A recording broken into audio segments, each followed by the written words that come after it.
ಮೊದಲನೇದಾಗಿ ನನ್ನ ನಮಸ್ಕಾರಗಳು. ನನ್ನ ಹೆಸರು ಮಲ್ಲಮ್ಮ ಶಿರು. ನಾನು ಓದುತ್ತಿರುವ ತರಗತಿ 7ನೇ ತರಗತಿ.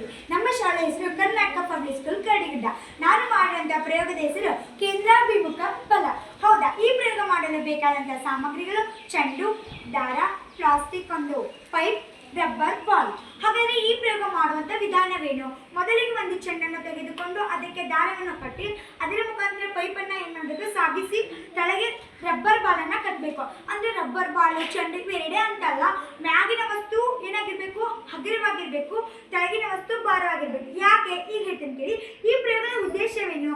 ಇಲ್ಲೊಂದು ನಾನು ಅಂದರೆ ದೊಡ್ಡ ಭಾರವಾಗುವಂಥ ಒಂದು ವಸ್ತುವನ್ನ ಇಡ್ತೇನೆ, ಇಲ್ಲಿ ಹಗುರವಾದಂಥ ವಸ್ತುವನ್ನ ಇಡ್ತೇನೆ. ನಾನಿದು ತೆಳಗಿದ್ದೇನೆ, ನನಗೆ ಭಾರವಾದ ವಸ್ತುವನ್ನ ಎಳೆಯಕ್ಕೆ ಏನಾಗೈತಿ ತುಂಬ ಕಷ್ಟ ಆಗ್ತೈತಿ. ಆದರೆ ಹಗುರವಾದ ವಸ್ತುವನ್ನ ನಾನು ಭಾಳ ಸಲೀಸಾಗಿ ಎಳೆದ್ಬಿಡ್ತೇನೆ. ಯಾಕೆ? ನನಗೆ ಹಗುರ ಆದರೆ ಈ ಪ್ರಯೋಗದಲ್ಲಿ ಹಗುರವಾದ ವಸ್ತು ಭಾರವಾದ ವಸ್ತುವನ್ನ ಎಳಿತೈತಿ. ಹೇಗೆ ಎಳಿತೈತಿ ಅಂತ ಈಗ ಹೇಳ್ತೇನೆ ನೋಡಿ. ಮೊದಲಿಗೆ ಕೇಂದ್ರಾಭಿಮುಖ ಬಲವೇಂದ್ರೇನ ಅಂತ ತಿಳ್ಕೋಣ. ಯಾವ ವಸ್ತು ವೃತ್ತಾಕಾರದಲ್ಲಿ ಒಂದು ವಸ್ತುವನ್ನು ಅದರ ವೃತ್ತಿಯ ಕೇಂದ್ರಕ್ಕೆ ತರ್ತದೆ, ಅದೇ ಕೇಂದ್ರಾಭಿಮುಖ ಬಲ. ಹಾಗಾದ್ರೆ ಪರೀಕ್ಷಿಸಿ ನೋಡೋಣ. ಇದು ವೃತ್ತಾಕಾರದಲ್ಲಿ ಚಲಿಸಬೇಕು, ಮತ್ತೆ ಈ ಒಂದು ರಬ್ಬರ್ ಬಾಲನ್ನು ಇದರ ಕೇಂದ್ರದ ವೃತ್ತಕ್ಕೆ ತರಬೇಕು. ಪರೀಕ್ಷಿಸೋಣ.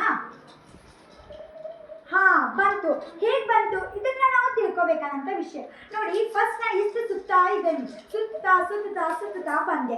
ಏನು ಗೊತ್ತಾ, ಇದ್ರದ್ದೊಂದು ವ್ಯಾಸವನ್ನ ಹೇಳ್ತೇನೆ. ಇದನ್ನ ಹೆಂಗ್ ಸುತ್ತೇನೆ, ಇದ್ರ ವ್ಯಾಸ ಹೆಚ್ಚಿಗೆ ಆಗ್ತಾ ಹೋಗ್ತಾ ಇದೆ. ಇಲ್ಲಿ ಬಟ್ ಇಷ್ಟು ಸುತ್ತ, ಇದು ಇಷ್ಟೇ ವ್ಯಾಸ, ಇದ್ರ ವ್ಯಾಸನೂ ಇಷ್ಟೇ ಇದೆ, ಮ್ಯಾಪ್ ಬರ್ತಾ ಇಲ್ಲ. ಇಷ್ಟು ಸುತ್ತ, ಇದ್ರ ವ್ಯಾಸ ಹೆಚ್ಚಿಗೆ ಆಗ್ತಾ ಇದು ಇಲ್ಲಿ ಬಂತು. ಇದನ್ನ ಇಷ್ಟು ಸುತ್ತ, ಹಂಗೆ ಸುತ್ತ ಇದ್ರ ವ್ಯಾಸ ಹೆಚ್ಚಿಗೆ ಆಗ್ತಾ ಇದು ಇಲ್ಲಿಗೆ ಬಂತು. ಅಂದ್ರೆ ನಾನು ಒತ್ತಡ ಎಷ್ಟು ಮೊದಲು ಇದೇ ಒತ್ತಡ ಹಾಕಿದ್ರೆ ಇದು ಇಷ್ಟೇ ಸುತ್ತ ಇದೆ, ಇಲ್ಲಿ ಇಲ್ಲೇ ಇದೆ.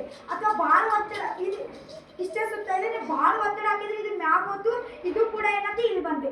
ಒತ್ತಡನ ಹಾಕ್ತಾ ಇಲ್ಲ ಅಂದ್ರೆ ಇದು ಇದರ ಕೇಂದ್ರಕ್ಕೆ ಬರ್ತದೆ, ಇದು ಇದರ ಮತ್ತೆ ಕೆಳಗೆ ಹೋಗ್ತೈತೆ. ಹಾಗಾದ್ರೆ ಈ ಪ್ರಯೋಗವನ್ನು ನಾನು ಅಥವಾ ಒಂದು ಚೆಂಡು, ರಬ್ಬರು, ಅಥವಾ ಹಗುರವಾದ ವಸ್ತು, ಭಾರವಾದ ವಸ್ತು ಇದರ ಮುಖಾಂತರ ಅಷ್ಟೇ ಪರೀಕ್ಷಿಸಲ್ದೆ ನಾವು ಎಲ್ಲಾದ್ರೂ ನೋಡ್ಬೋದಾ ಸ್ಥಿರತೆಯಲ್ಲಿ? ಅಂದ್ರೆ ಹೇಳ್ತೇನೆ ಕೇಳಿ. ಭೂಮಿ ಸುತ್ತ ಹೇಗೆ ಉಪಗ್ರಹಗಳು ಸುತ್ತಾ ಇರ್ತಾವಲ್ವಾ, ಅದೇ ರೀತಿ ಇಲ್ಲಿಯೂ ಕೂಡ ಅದೇ ರೀತಿ ಆಯ್ತು. ಇದು ಉಪಗ್ರಹ ಸುತ್ತೋದ. ಹಾಗಾದ್ರೆ ಇದನ್ನಂತೂ ಮಾಡಿದ್ವಿ. ಇನ್ನೊಂದು ಪರೀಕ್ಷಿಸಿ ನೋಡೋಣ. ಕಲ್ಲಿನಿಂದ ಇದೇ ಪ್ರಯೋಗವನ್ನು ಕಲ್ಲಿನಿಂದ ಪರೀಕ್ಷಿಸಿ ನೋಡೋಣವಾ? ಇದು ಸೇಮ್ ಅಂತ ಹೇಳಿದಲ್ಲೋ. ಇಲ್ಲಿ ಚೆಂಡು ಹಾಕಿದ್ದೀವಿ, ಅದರಲ್ಲಿ ಕಲ್ಲು ಉಪಯೋಗಿಸಿದ್ದೀವಿ. ಇಲ್ಲಿ ಪೈಪ್, ಅದರಲ್ಲಿ ಒಂದು ಪೆನ್ನಿನ ರೀತಿ ಸಣ್ಣದಾದಂಥ ಪೈಪ್, ಇಲ್ಲಿ ದಾರಿಯಲ್ಲಿ ಸೆಣಬು. ಈಗ ಪರೀಕ್ಷಿಸಿ ನೋಡೋಣ. ಇದಕ್ಕೂ ಇದೇ ರೀತಿ ಒತ್ತಡ ಹಾಕಬೇಕು ಅಂತ. ಒತ್ತಡ, ಅಯ್ಯೋ ಅದರಷ್ಟೇ ಒತ್ತಡ ಹಾಕಿದ್ರೆ ಇದು ಯಾಕೋ ಹೋಗ್ತಾ ಇಲ್ಲಲ್ಲ. ಇಲ್ಲಿ ನಾನು ಕಲ್ಲನ್ನು ಕಟ್ಟಿದ್ದೀನಲ್ವಾ. ಈಗ ಹೋಯ್ತು. ನಾ ಹೇಳಿದೆ ಇಲ್ಲಿ ಅದರಷ್ಟು ಒತ್ತಡ ಹಾಕಿದ್ರೆ ಇದು ಹೋಗ್ತಾ ಇದೆ, ಕಲ್ಲನ್ನು ಕಟ್ಟಿದ್ದೇನೆ ಅಂತ ಹೇಳಿದೆ. ಯಾಕೆ ಆ ರೀತಿ ಹೇಳಿದೆ ಅಂತ ನಿಮ್ಮಲ್ಲಿ ಪ್ರಶ್ನೆ ಬಂತ ನೋಡಿ. ನಾನು ಇಲ್ಲಿ ಕಲ್ಲನ್ನು ಕಟ್ಟಿದ್ದೇನೆ. ಇಲ್ಲಿ ರಬ್ಬರ್ ಬಾಲ್ ಸಾಂದ್ರತೆ ಮತ್ತು ಕಲ್ಲಿನ ಸಾಂದ್ರತೆ ನೋಡಿದ್ರೆ ಇಲ್ಲಿ ಕಲ್ಲಿನ ಸಾಂದ್ರತೆಯಿಂದ ಹೆಚ್ಚಿಗೆ ಇದೆ. ಆದ ಕಾರಣ ಇಲ್ಲಿ ನಾವು ಏನನ್ನ ಹೆಚ್ಚಿಗೆ ಹಾಕಬೇಕು, ಒತ್ತಡವನ್ನ ಹೆಚ್ಚಿಗೆ ಹಾಕಬೇಕು. ಇದ್ರದ್ದು ವ್ಯಾಸ ಅದೇ ರೀತಿ. ಇದಕ್ಕೆ ನಾನು ಎಷ್ಟು ಒತ್ತಡವನ್ನು ಹಾಕ್ತೇನೆ ಅದೇ ರೀತಿ ಇದ್ರದ್ದು ವ್ಯಾಸ ಏನಾಗ್ತಾ ಇರ್ತೈತಿ, ಹೆಚ್ಚಿಗೆ ಆಗ್ತಾ ಹೋಗ್ತಾ ಇರ್ತೈತಿ. ಹಾಗಾದ್ರೆ ಈ ಪ್ರಯೋಗವನ್ನ ಮಾಡಿದ್ವಿ, ಇದರ ಒತ್ತಡವನ್ನ ತಿಳ್ಕೊಂಡ್ವಿ, ಇದರ ಸಾಂದ್ರತೆಯನ್ನ ತಿಳ್ಕೊಂಡ್ವಿ. ಯಾವುದಕ್ಕೆ ಒತ್ತಡ ಜಾಸ್ತಿ ಆಗ್ಬೇಕು, ಯಾವುದಕ್ಕೆ ಒತ್ತಡ ಕಡಿಮೆ ಆಗ್ಬೇಕು, ಮತ್ತೆ ಯಾವುದರ ಸಾಂದ್ರತೆ, ವ್ಯಾಸ, ಇವನ್ನೆಲ್ಲವನ್ನು ತಿಳ್ಕೊಂಡ್ವಿ. ನಾ ತಿಳ್ಕೊಂಡೆ ಅಂತ ಹೇಳ್ತೇನೆ ನೋಡಿ. ನಾವು ನಮ್ಮ ಫ್ರೆಂಡ್ಸ್ ಒಬ್ಳು ಇದ್ಲು, ಅವಳನ್ನ ರೇಗಿಸ್ತಾ ಇದ್ವಿ. ಏನಂತ, ಅಯ್ಯೋ ಇವಳಿಗೆ ಭಾರವಾದ ವಸ್ತುನ ಎತ್ತುವಕ್ಕೆ ಬರೋಲ್ಲ, ಬರೋಲ್ಲ, ಈಗ ಬರೋಲ್ಲ ಅಂತ.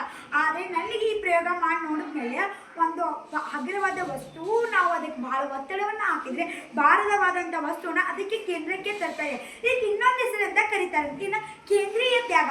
ಈ ಒಂದು ಏನಿರ್ತಲ್ಲ, ಇದು ಕಲ್ಲಾಗಿರ್ಬೋದು, ಇಲ್ಲೊಂದು ಚೆಂಡು ಹಾಕಿ ನೋಡಿದ್ರೆ ಅದು ಏನಂದ್ರೆ ಇದನ್ನ ಕೇಂದ್ರ ಅಲ್ಲ. ಈ ಕೇಂದ್ರವನ್ನು ಏನು ಮಾಡ್ತಿದ್ರೆ ತ್ಯಾಗ ಮಾಡ್ತದೆ ನೋಡಿ. ಈ ಕೇಂದ್ರ ನಾವು ಬ್ರಾಡ್ ಹಾಕಿದ್ರೆ ಏನು ಮಾಡ್ತದೆ, ತ್ಯಾಗ